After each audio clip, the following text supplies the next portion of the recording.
We definitely are more than just a pile of energy or a spirit.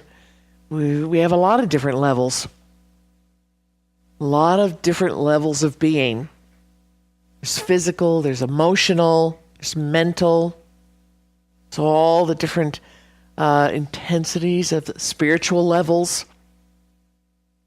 And all the different traditions around our planet have their own ways of talking about this. Some of them totally discount the physical. They just sort of poo-poo it and ignore it and like they're going to kick it out of the way and deal with everything from above. It never works.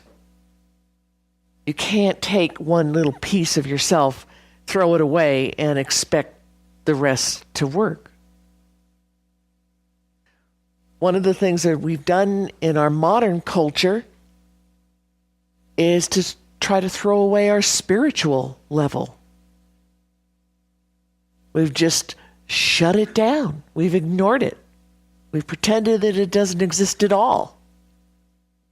One of the ways of talking about symbolizing the spiritual level in the Whitaker tradition, they describe a lot of the aspects of the spiritual activities and capabilities as female, feminine.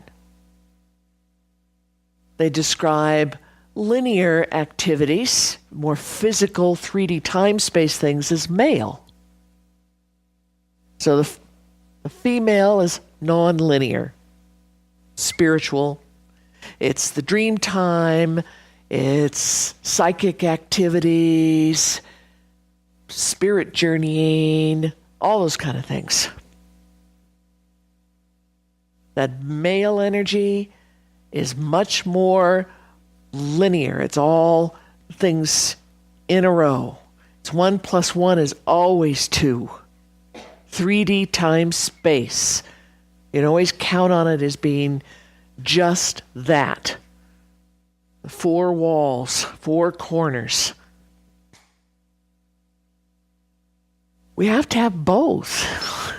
You can't ignore one or say one is less than or one's bad and try to throw it away. In the modern culture, we've worked really hard at throwing away everything that's on that female side,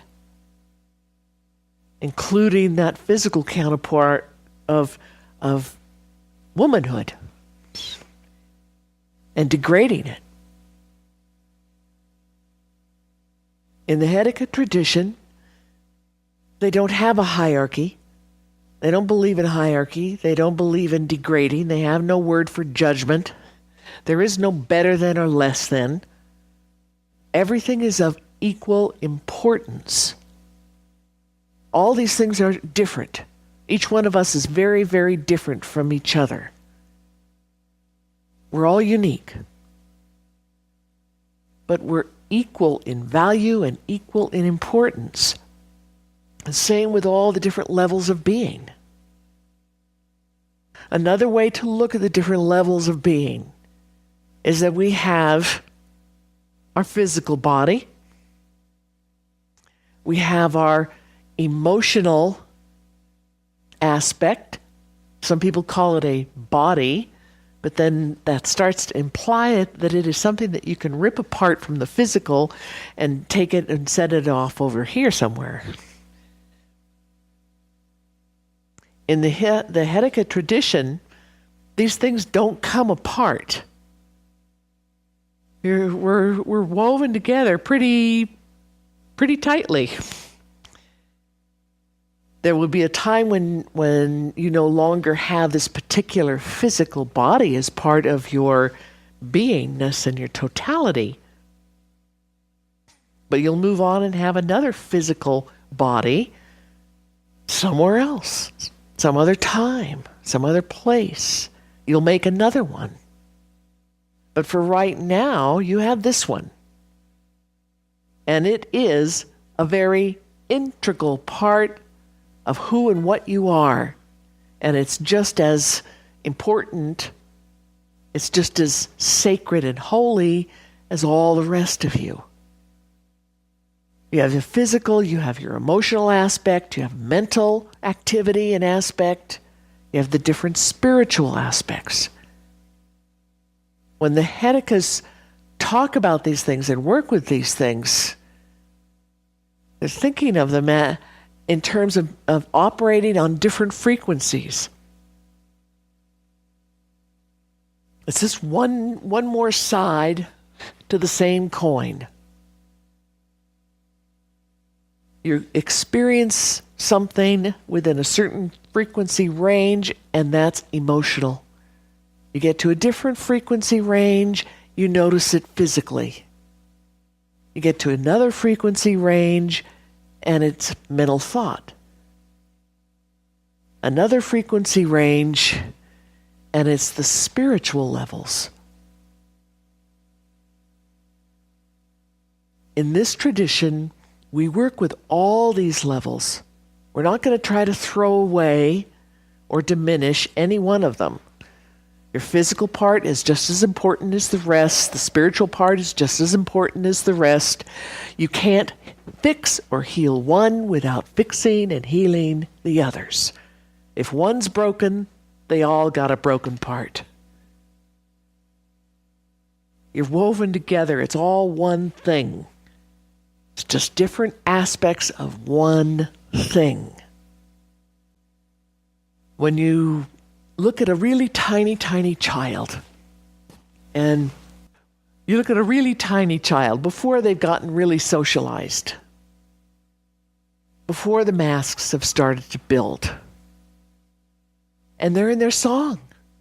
They are being and owning their own song, their own truth. They're just full of it. It's just oozing out of them and just sparkling out of them at every turn. And they're just into whatever it is they're doing. And they get all excited about something, and they're running, jumping up and down and running. If you could see them psychically, you would see this trail behind them. All this energy, all the colors like sparklers, they're leaving a trail behind them. Their whole aura is all the way out here. Really big, all the way out here. It's way up here, it sticks out way down, way out in the back. You look at the adults, people who have been enculturated and refined. And their aura is, it's just all squished in. It's not round. It's not even egg-shaped. It's just squished, plastered. They got this cement wall here. Maybe there's this little window that they'll peek out every once in a while. There's nothing below their feet. They've retracted their aura all the way up, halfway up their leg. The chakras in the feet and below the feet aren't even operational. They're not connected to the earth. They're not sucking energy up from the earth. They're not letting anything flow coming from the mother. They're cut off. They're in this little box, and I mean literally it turns into things with flat sides and corners, steel walls. To be awake is to be like we were when we were born and we were really tiny infants before injury happened and before education happened. When the aura is still all the way out there. One of the things the Hedekas taught me was to look at people's auras, to learn how to tune in and see what's going on. But we got a whole lot of frequency levels there. You can tune into the physical level. There's a etheric energy parts of the physical where it sort of mimics what your physical looks like. It's kind of where the blueprint of how your physical body is going to be is sitting right in there. You could see that part of the aura. It just looks a lot like everything that's physical. And then if you tune into the other frequencies, you can see the emotional activity. In our culture, the modern culture, we have our emotional activity right here. A few people maybe a little bit behind in that range, but mostly it's confined to this right here. And the rest of that space looks empty. There's no movement. There's nothing going on. Nothing. No colors, nothing. Empty. You look at the little kid, a little bitty kid, and the activity is happening all the way through their aura. Underneath, to the sides, up above, behind, and it's just going every which way. You look at the mental level of an adult, culturated, modern culture.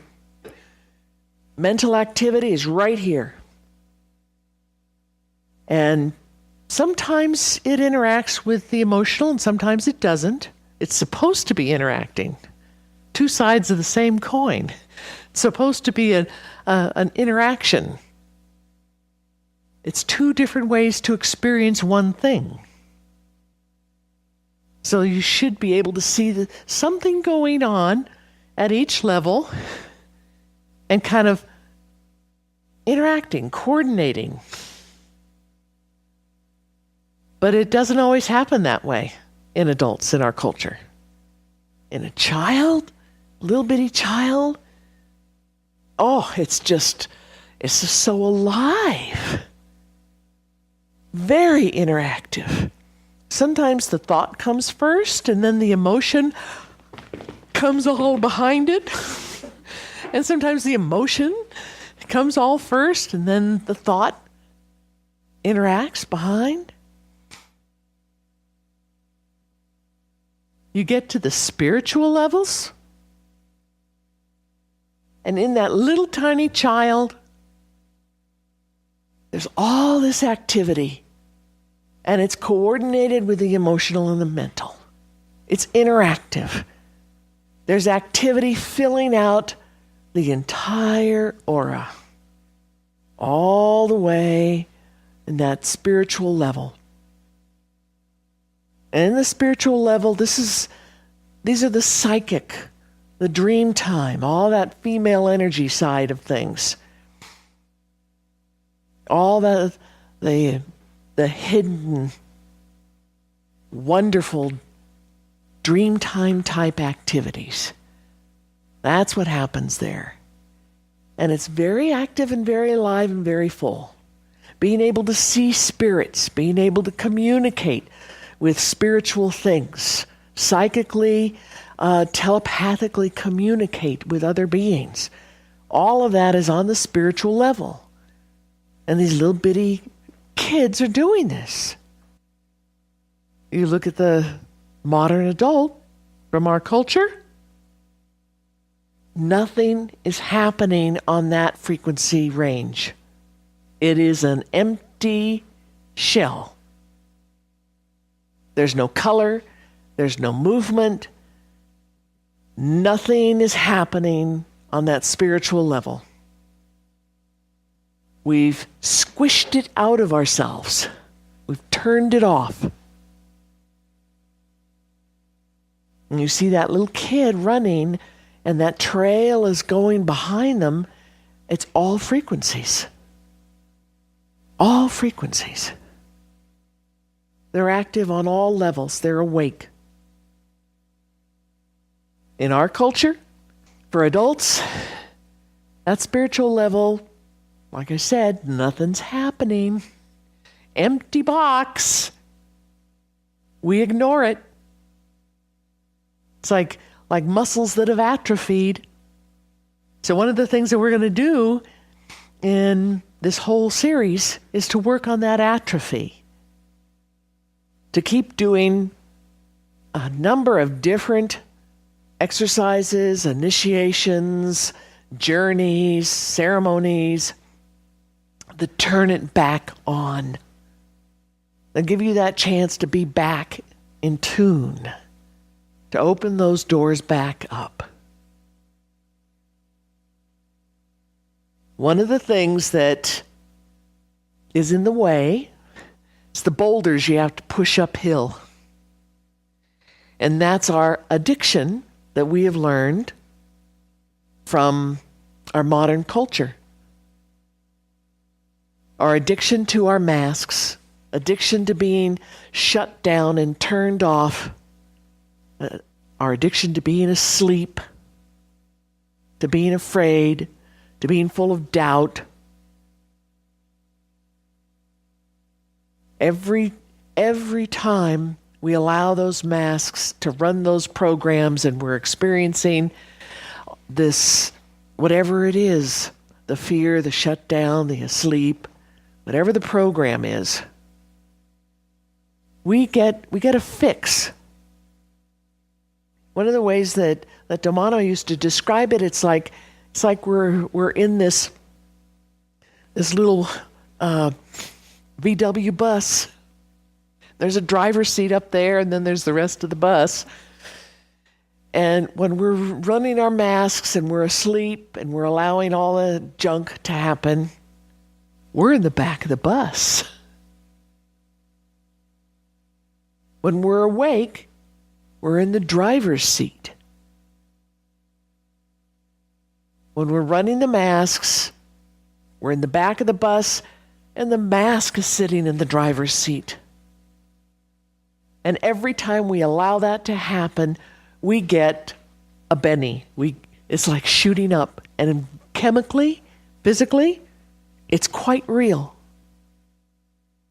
We literally get a morphine-type chemical. Literally. It's created in the brain. It oozes out all through our body. We get a fix.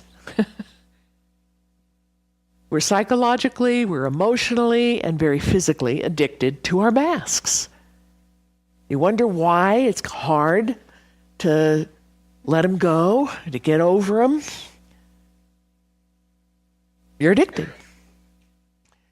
So step number 1 is to acknowledge that, to really see it for what it is. It's not a horrible thing. It's not a bad thing. It's not a less than thing. It just is. And if you want to change it, you have to acknowledge that it exists. In the Hedeka tradition, they don't see being asleep and going through this total addicted state and staying there, asleep and addicted. They don't see it as a bad thing or a less than thing. It's a choice. And many of us in this lifetime have chosen to come here and be asleep and be addicted without one peep of waking up for our whole lives. Many of us on this planet have chosen that. And we ourselves have probably had many, many, many, many, many, many lives where that's what we chose because we needed to learn it. The only way we ever learn anything is if we experience it. We have to experience it firsthand. So as a spirit, we choose to come here to have a lifetime.